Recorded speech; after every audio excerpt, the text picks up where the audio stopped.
Common sense laws. They sound great until you realize they can backfire spectacularly. Take this new Texas victim protection bill that's actually forcing offenders to track their victims' locations. Hold on. That sounds completely backwards. How does a protection law end up doing that? Well, it's this fascinating paradox at the heart of HB 1913. The bill aims to keep registered offenders away from victims' homes. But here's the thing. To comply with the law, offenders would need to know exactly where their victims live.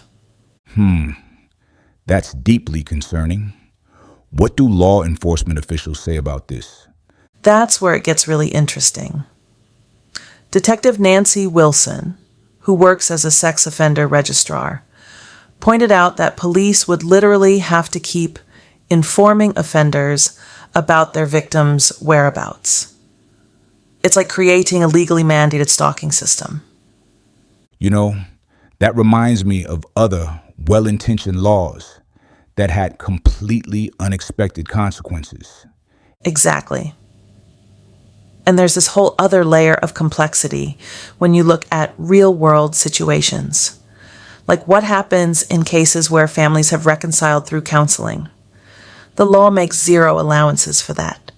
So it's a one-size-fits-all approach to a very nuanced issue? Precisely. And get this. One commenter, Jocelyn Rodriguez de Navarro, shared a story about someone who actually married their former victim in a case involving someone who was underage at the time. Under this law, they technically couldn't live together, even though they're now married. That's wild. How does the law handle different types of offenses? Well, according to Chandler Gordon, it completely ignores Texas's existing 3-tier risk classification system. A decades-old statutory offense gets treated exactly the same as a recent violent crime. There's no room for nuance at all. What about the practical side of enforcing something like this?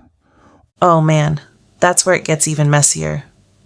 Detective Wilson laid out this whole cascade of impossibilities. Many victims are only identified by pseudonyms in court records. There's no state database tracking victims' addresses.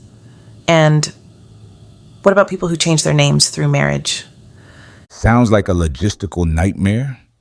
Is there any evidence these kinds of restrictions actually work? That's the really crucial point. A 2011 Texas government report found virtually no evidence that residency restrictions improve public safety. In fact, Richard Carden pointed out that the report actually recommended against creating more of these rules. Well, that's surprising. Why would they recommend against it? Because these restrictions can actually increase the risk of reoffending by cutting people off from their support systems, jobs, and family connections.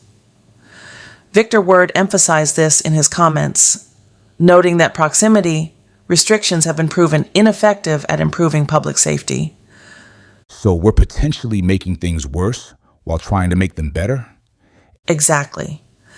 And here's what's really frustrating. There's already a simpler solution in place.